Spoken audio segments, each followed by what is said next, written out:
record dulu. Untuk rekaman saya ada beberapa memang kayaknya ada belum saya rekam ya, tapi rata-rata semua sudah direkam ya. Jadi udah ada playlistnya.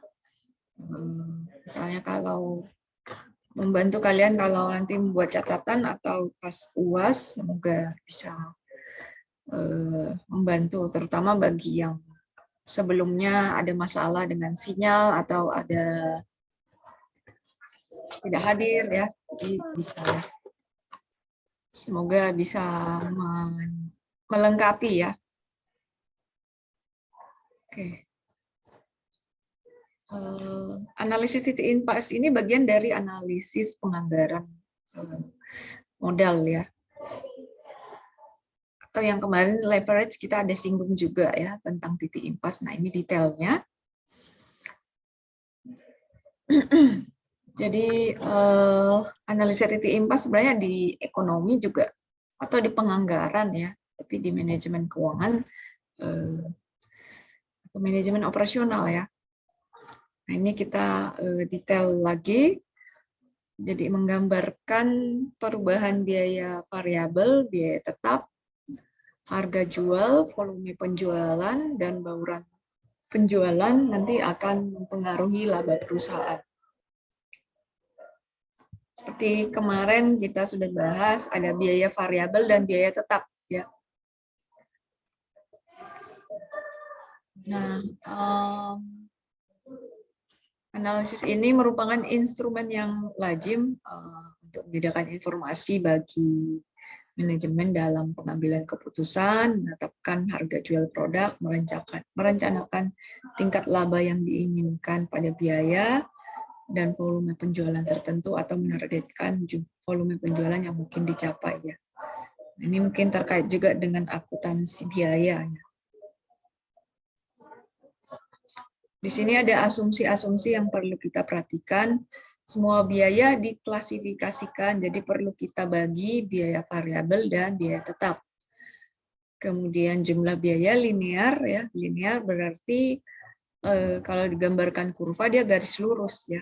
Kalau non-linear berarti dia bisa parabola atau hipergeometrik. Ini dalam kisaran relevan. Fungsi jumlah pendapatan adalah linear dalam kisaran relevan. Harga jual dianggap konstan. Hanya terdapat satu pemicu, volume pemicu biaya ya dalam hal ini adalah volume unit produk atau volume unit rupiah penjualan ya. Kemudian nanti asumsi apa yang diproduksi itu terjual ya, jadi tidak ada persediaan. Seperti minggu lalu kita ada lihat di rumus DOL, DFL ya, ada konsep margin kontribusi. Nah, ini adalah selisih harga jual per unit dengan biaya variabel per unit ya. Nanti ini besaran untuk menutup biaya tetap dan memberikan keuntungan per unit.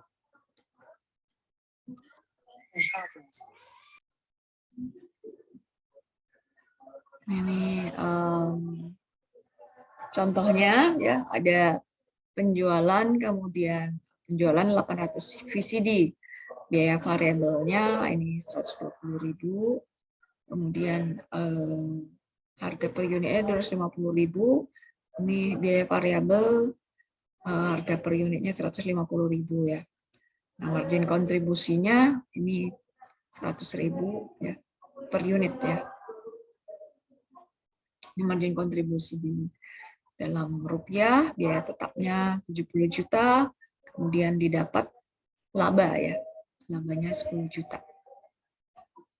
Dari sini kelihatan margin kontribusi per unit 250.000 kurang 150.000 yaitu 100.000, menunjukkan bahwa setiap unit produk yang akan, sebentar suara di luar ribut banget ya, saya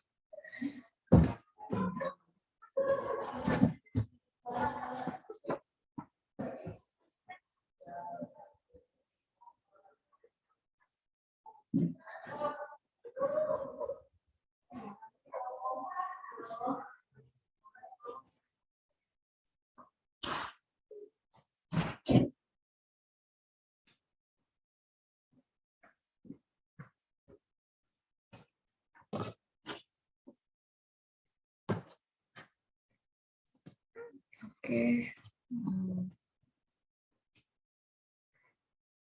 Jadi untuk setiap unit produk yang dibuat akan menyumbang margin kontribusi sebesar 100.000 ya.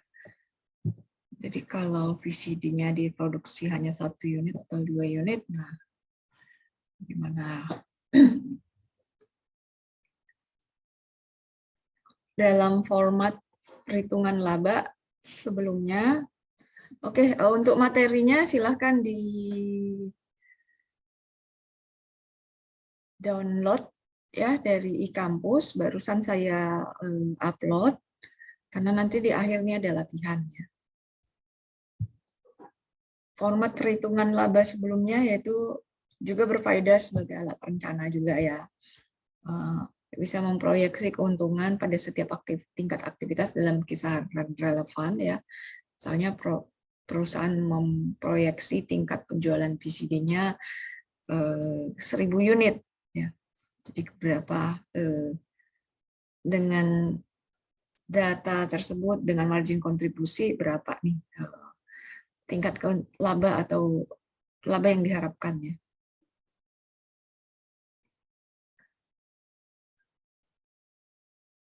Nah, kalau tadi ini penjualan untuk 800 VCD ya. Jadi 200.000 dibagi 800 nih. 250 ya. Selanjutnya 200 penjualan jadi 250 ya. Per unitnya untuk harga jual per unit 250.000, biaya variabel per unit 150, margin kontribusinya tetap 100.000. Nah, di sini kita bisa memproyeksi labanya ini dapat 30 juta ya.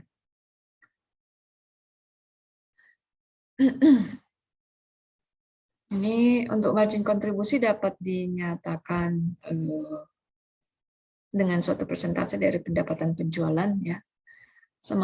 Itu yaitu rasio margin kontribusi, di mana margin kontribusinya dibagi penjualan. Nanti kalau semakin tinggi rasio margin kontribusinya akan semakin baik bagi perusahaan. Nih, kenapa nih? Coba dipahami dari sebelumnya ya, penjelasan sebelumnya. Margin kontribusi itu apa?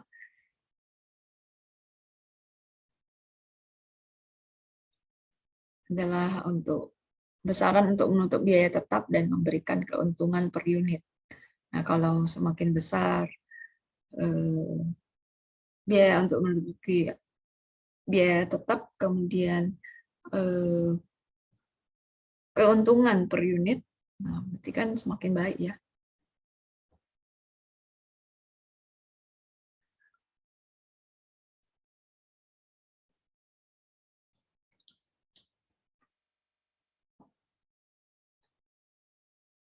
Oke,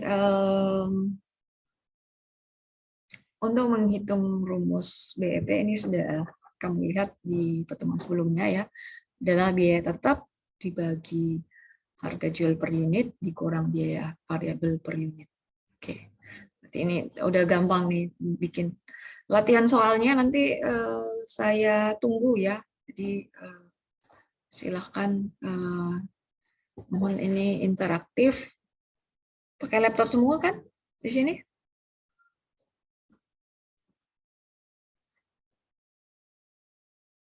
Ada yang pakai HP, Bu. Ya, kalau yang pakai HP bisa difoto nanti jawabannya terus dikirim ya. Jadi tugasnya ini real time. Nah, tadi tujuan mencari titik impas ini kita bisa mengetahui sasaran volume, kemudian tingkat aktivitas, di mana pendapatan itu sama dengan biaya ya, mengawasi kebijakan penentuan harga, menentukan bagaimana kondisi perusahaan, apakah beroperasi dekat atau jauh dari titik impas ya. Ini penurunan rumusnya, nanti sehingga dari profit ya, ini dari teori matematika ya, profit sama dengan total revenue dikurang total cost. Kemudian untuk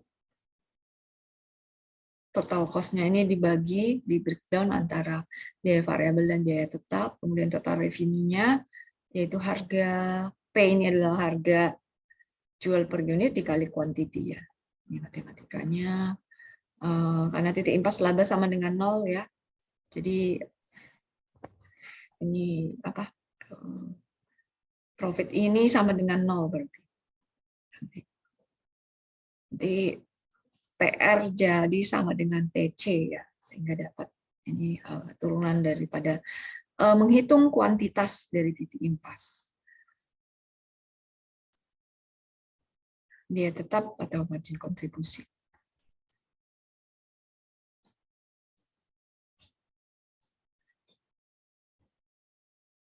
Nah, selanjutnya kalau menghitung berapa rupiah BEP-nya.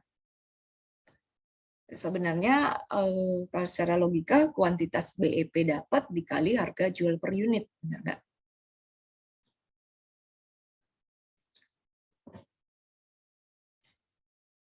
Jadi tinggal dibalikin, dihubungkan aja ya secara matematika.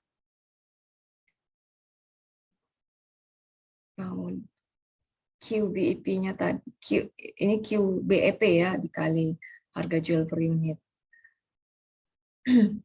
Kemudian QBEP-nya ini di breakdown ke rumus kuantitas titik impas ya, F.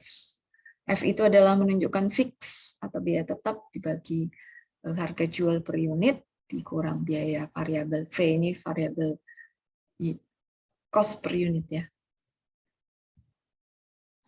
Oke, ini karena apa istilahnya ada matematika pakai bahasa Inggris ya, tapi enggak, makanya itu perlu dicatat ya. Jadi catatan itu F itu apa, P itu apa, V kecil itu apa. Nah, kamu lebih gampang ya. Jadi catatan itu sebenarnya saya bikin tugas untuk kamu. Jadi hasil akhirnya seperti ini ya. F dibagi 1 kurang V per P. Itu adalah mau tahu BEP rupiah, titik impas dalam rupiah ya. Yang dimana bisa juga kita sebutkan dari rumus ini adalah biaya tetap dibagi rasio margin kontribusi. Rasio margin kontribusi kemarin kita sebelumnya udah nih, rasio margin kontribusi itu adalah margin kontribusi dibagi penjualan. Oke, silahkan nanti saya tunggu dikerjakan bisa 10 menit ya.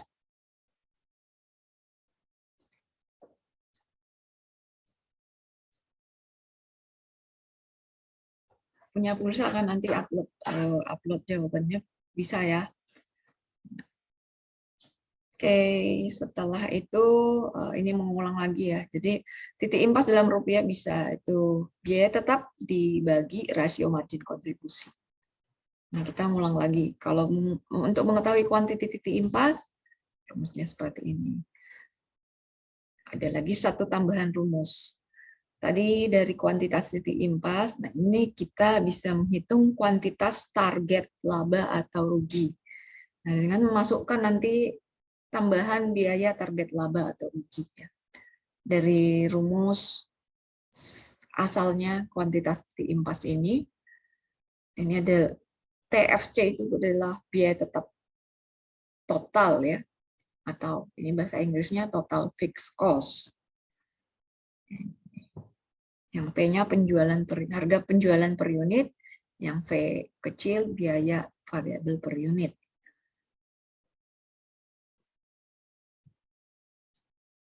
Nah, ini titik impas dalam rupiah ya. Di mana ini biaya tetap dibagi rasio margin kontribusi.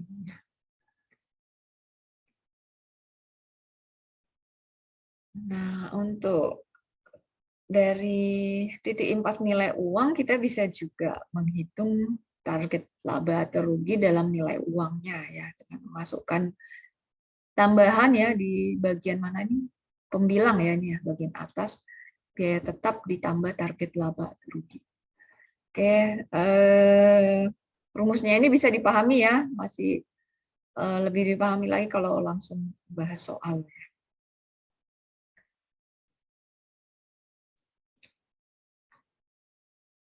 Ini satu soal, nanti langsung latihan.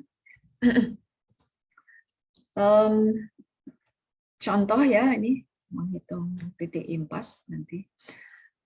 Diketahui harga jual persatuannya 1.500 ya. Ini titik 2 belakang koma, kalau accounting pakai gitu ya, dalam angka rupiah. Kemudian biaya variabelnya itu per unit atau persatuan 750, biaya tetap 750 juta. Volume yang direncanakan adalah 2.500.000 unit.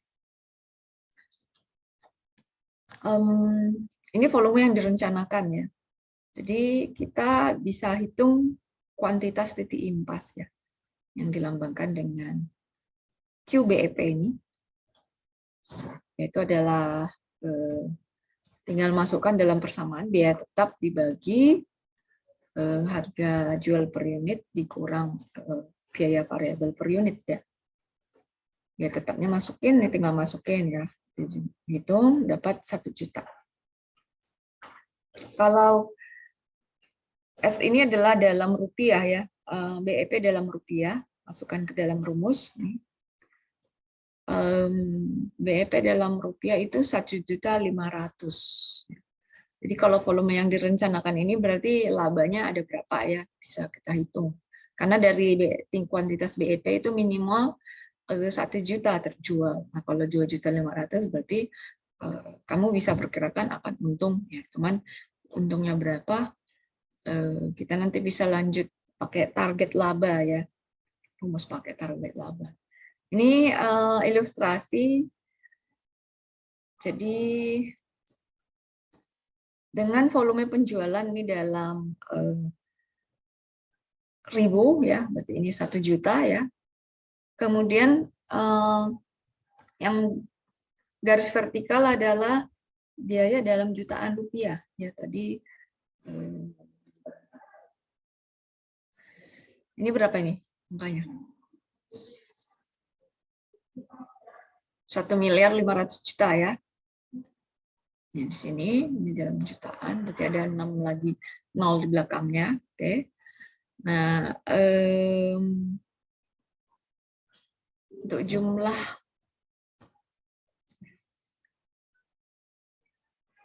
ini total pendapatan yang warna biru ya, garis warna biru. Kemudian, garis hijau itu jumlah penghasilan atau jumlah penjualan atau total sales ya. Kemudian jumlah biaya itu yang garis berwarna biru. Kemudian jumlah biaya tetap garis berwarna merah. Biaya variabel itu yang dari biru ke merah ya, rentangnya. Oke, jadi dari perpotongan garis total sales atau jumlah penghasilan dengan jumlah biaya, bagian atas dari titik impas adalah laba ya, sedangkan yang bagian bawahnya adalah kondisi perusahaan merugi. Oke, ini adalah garis laba, ini titik impas ya, ini garis rugi ya. Kalau kita buat dalam tabel, nanti ini akan yang warna ungu adalah yang volume titik impas, di mana total revenue-nya atau rupiah dalam titik impas, yaitu dia perusahaan tidak untung tidak rugi, itu 1.500.000.000. Ini kelihatan ya, laba ruginya 0. Nah, nanti kalau tadi diperencanakan 2.500.000 ya. Wah, kalau volumenya berhasil terjual, nah labanya akan berapa nih? 1.125.000.000 ya. Pendapatannya 3.750.000.000. Ini juga bisa dipakai untuk analisis sensitivitas ya. Asumsi harga jual tetap ya. Volume penjualannya harus diperoleh pada tingkat laba. Asumsi harga jualnya tetap ya nggak naik.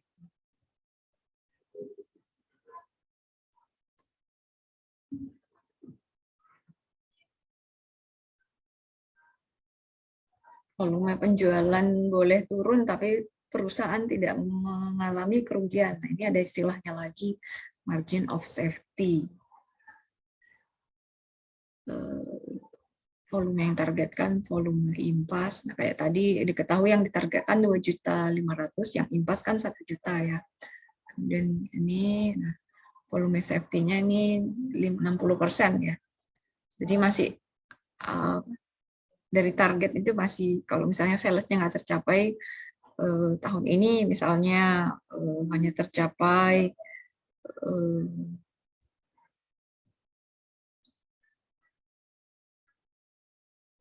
misalnya 70% ya, jadi masih bisa lah, masih aman, masih di atas titik impas contohnya.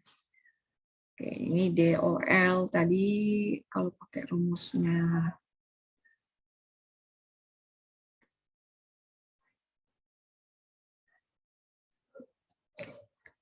DOL kita nggak bahas di sini karena udah dibahas sebelumnya ya.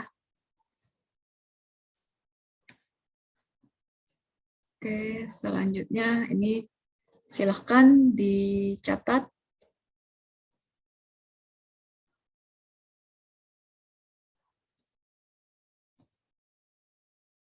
Nomor 1 ini. Dan dikerjakan ya. Waktunya bisa berapa menit? 10 menit.